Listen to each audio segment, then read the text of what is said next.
Kitabul Itqi, penjelasan tentang memerdekakan budak. Nanti ada berapa pembahasan tentang memerdekakan budak. Ada budak mudabbar, ada ummul walad, dan seterusnya. Wa yasihul itqu min kulli malikin jaiz at-tasarrufi fi milkihi wa yaqa'u bi sarihil itqi wal kitabati ma'an niyyah. Kata Imam Abi Syuja', sah, boleh seseorang membebaskan budak milik dia, dan dia termasuk orang yang boleh melakukan pemerdekaan budak.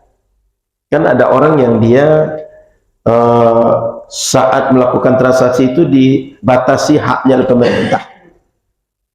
Orang-orang yang apa istilahnya, misalnya disegel Pak, orang pailit, orang bangkrut, orang kolaps, itu kan oleh pemerintah dinyatakan pailit sehingga aset-aset dia disita. Nah, itu kalau seandainya dia sedang pailit, disita oleh pemerintah, tidak boleh melakukan tindak tanduk ekonomi, dia merdekakan budak, tidak boleh. Tapi jika dia milik budak, hak ekonomi dia tidak dibatasi, itu boleh merdekakan budak.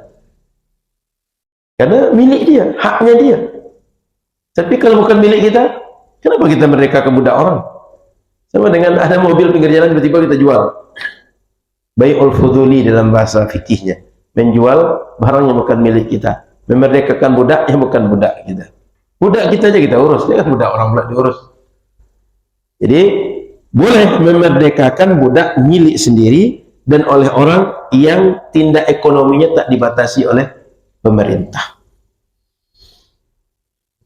Di dalam syariat kita itu sangat banyak sekali hukuman-hukuman syariat yang konsekuensinya merdekakan budak. Ketika membunuh, salah membunuh, atau membunuhnya karena tidak sengaja, atau melakukan zihar, melakukan sumpah, kemudian nebus sumpah, nazar, menebus nazar, itu termasuk kalau kita melaksanakan haji, kemudian hajinya tamattu', dan berapa bentuk pelaksanaan syariat yang ada sanksi, yang ada pelanggaran, itu disuruh untuk bebas dari pelanggaran tadi dengan memerdekakan budak, dengan niat mendekatkan diri kepada Allah Subhanahu wa ta'ala. Perlu kita pahami, budak ini bukan tradisi Islam, tapi sebelum Islam datang perbudakan sudah ada. Dan dari dulu kalau terjadi perang, pihak yang kalah itu sudah biasa dijadikan budak. Mau perangnya antara Romawi dengan orang Arab, orang Persia dengan Romawi, apa saja, bangsa-bangsa dulu kalau berperang, sudah adatnya yang kalah itu jadi satu tawanan perang, sudah itu menjadi budak. Yang mereka budak itu bisa diperjualbelikan.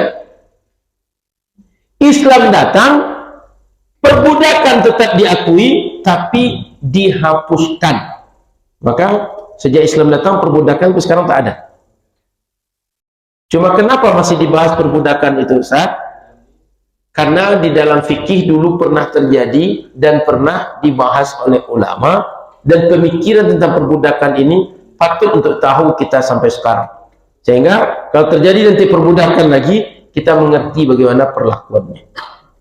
Tapi ini jangan salah paham Pak, bukan budak-budak orang Melayu nih Pak, bukan budaknya orang Jambi ini. Budak sendiri budak, bukan budak macam itu. Ini budak orang yang diperjualbelikan. Nah, kalau kita budak itu sebutan anak kecil. Nah, jadi sebut budak sendiri budak. Kenapa budak-budak itu? Nah, bukan yang itu maksudnya. Jadi jangan salah, kita bukan sedang bahas budak-budak macam itu Pak. Budak dalam artian orang yang diperjualbelikan. Baik, Bapak Ibu yang dirahmati Allah Subhanahu wa taala, di dalam Al-Quran perbudakan ini sering juga disebut. Contoh ayat Al-Quran mengatakan fatahriru raqabatin mu'minah. Cara kita kafarat orang yang zihar, orang yang membunuh lalu dia ingin melakukan kafarat, kata Al-Quran, merdekakanlah budak yang perempuan beriman. Nah, itu Al-Quran menyebut begitu. Lalu ketika disebutkan raqabah, kenapa bahasa raqabah? Itu untuk menunjukkan kepemilikan. Biasanya orang kalau raqabah itu artinya ini Pak, pundak dia ini. Raqabah itu disebutkan karena biasanya orang budak itu diikat lehernya. Dulu kan orang supaya mudah dikendalikan, leher diikat, tangan diikat.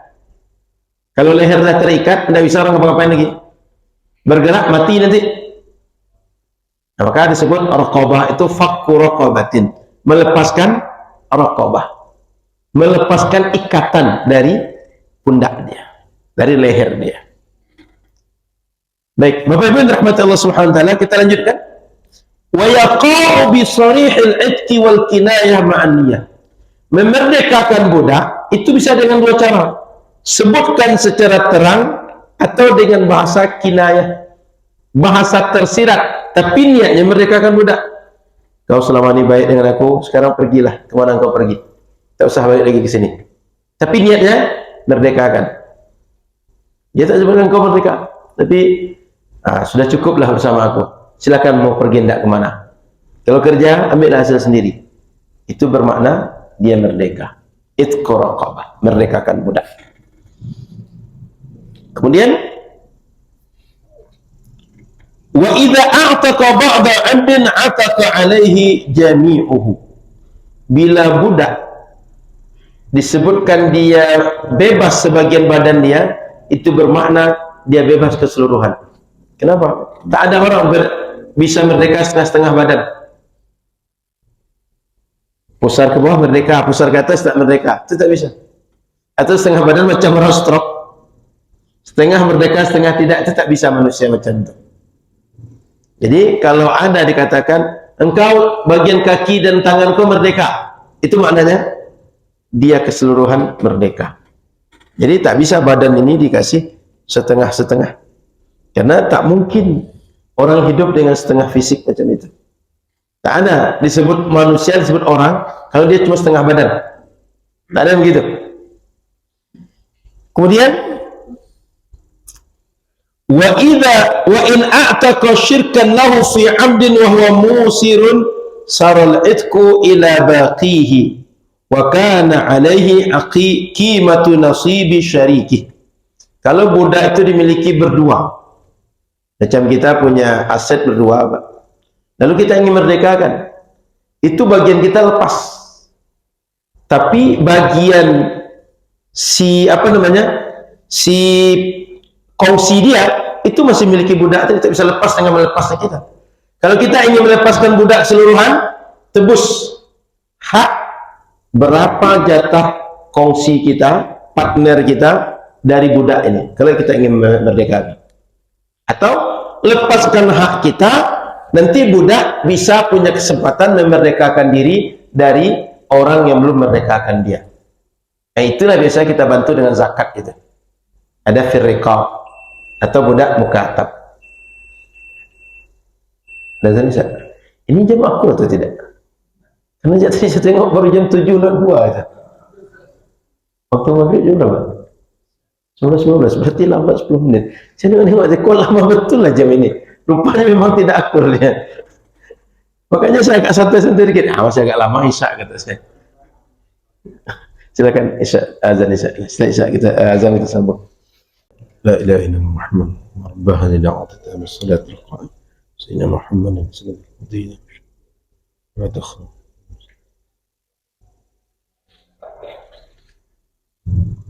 Baik, kita lanjut. Bila ada budak miliknya beberapa pihak, atau 2 atau 3, jika satu pihak memerdekakan budak, kemudian dia tebus dari para pihak yang lain, itu budak boleh merdeka dengan itu. Artinya saya dengan Pak Mul, dengan Pak Endang miliki satu budak, lalu saya tebus haknya Pak Mul, ini budak ini 100 juta misalnya, sehingga jatah saya misalnya bayar 40 juta, Pak Mul 30, Pak Endang 30, saya bayar 30, budak merdeka dengan itu. Atau kalau saya bilang saya merdekakan budak lepas dari saya, sehingga jatah saya di budak tadi itu sudah lepas. Maka kalau budak ingin merdeka dan diberikan kesempatan oleh kongsi yang berdua ini, itu boleh dia menebus berapa sisa, dia mesti menebus diri dia. Misalnya 100 juta tadi, jatah saya 40, berarti tinggal lunasi 60, dia bisa merdeka dengan itu. Kemudian poin ketiga, wa man malaka wahidan min walidayhi aw mauludihi ataqa alaih.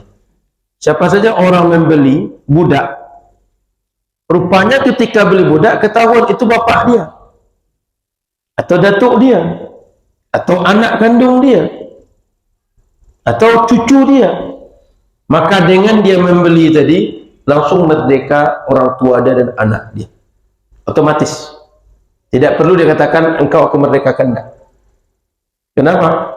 Karena anak tidak mungkin memiliki bapaknya dan sebaliknya.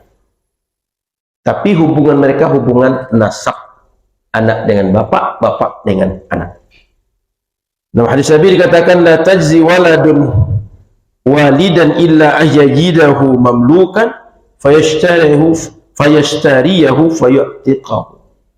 Tidak disebut anak berbakti pada orang tua dia atau sebaliknya bila dia mendapatkan orang tuanya diperbudak, kemudian dia beli, kemudian dia merdekakan, baru kondisi seperti itu disebut dia berbakti pada orang tuanya.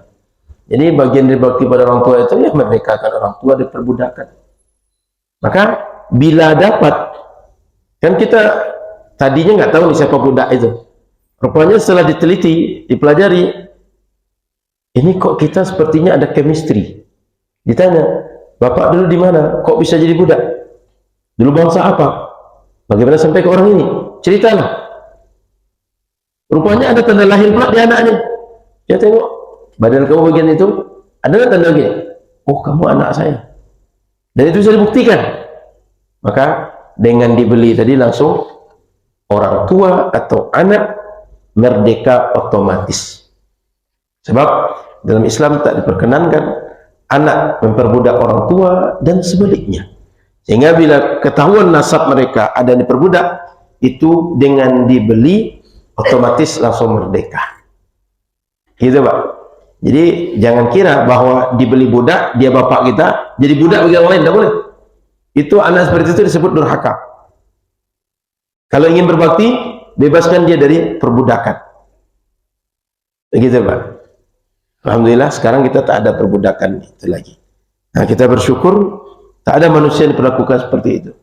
Cuma perlakuan sebagai orang manusia, sebagian orang manusia terbudak itu mungkin masih ada. Tidak manusiawi pada orang lain itu masih ada.